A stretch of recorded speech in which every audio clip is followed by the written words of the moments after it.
ఎలా ఉందో అర్థం చేసుకోవచ్చు. ఇవాల్టికి కూడా మమతా బెనర్జీ అంటే భయం ఉంది వాళ్ళకి. ఇప్పుడు మమతా బెనర్జీకే ఓటేస్తున్నారనుకోండి, చెప్పడానికి ఏం భయం? నేను అడగని చెప్పేసేవాళ్ళు కదా వాళ్ళు. అవును మేము మమతకే వేసామని, అప్పుడు యాక్సిస్ మై ఇండియా ఈజీ అయ్యేది కదా. చెప్పలేదు అనడం వల్ల బీజేపీకి అడ్వాంటేజ్ ఏమో అనుకుంటున్నాను నేను.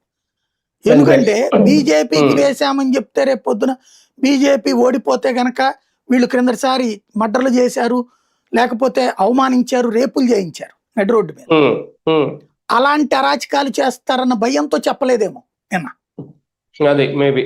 చెప్పలేదు. ఇప్పుడు అధికార పక్షాన్ని మళ్ళీ గెలిపిస్తున్న చెప్పడానికి ఏం బాధ?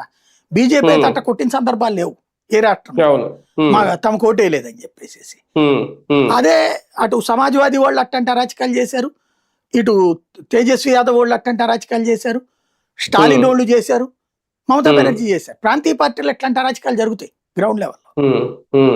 కాబట్టి చెప్పట్లేదు అన్నదే మమతకి వ్యతిరేకమేమో అని నేను అనుకుంటున్నా. బయట పెట్టట్లేదు అంటే భయం ఉంది ఇంకా గవర్నమెంట్ అంటే అంటే ఆమెకే ఓటేస్తే చెప్తారు కదా సగర్వంగా నవ్వుతా. అక్కడ తేడా ఉంది నెంబర్ 1. అయితే సమస్య ఎక్కడ వస్తున్నదంటే ఈ వీళ్ళు 1 గంట లోపే క్లోజ్ చేసేసారు ఎగ్జిట్ పోల్స్ అన్ని కూడా.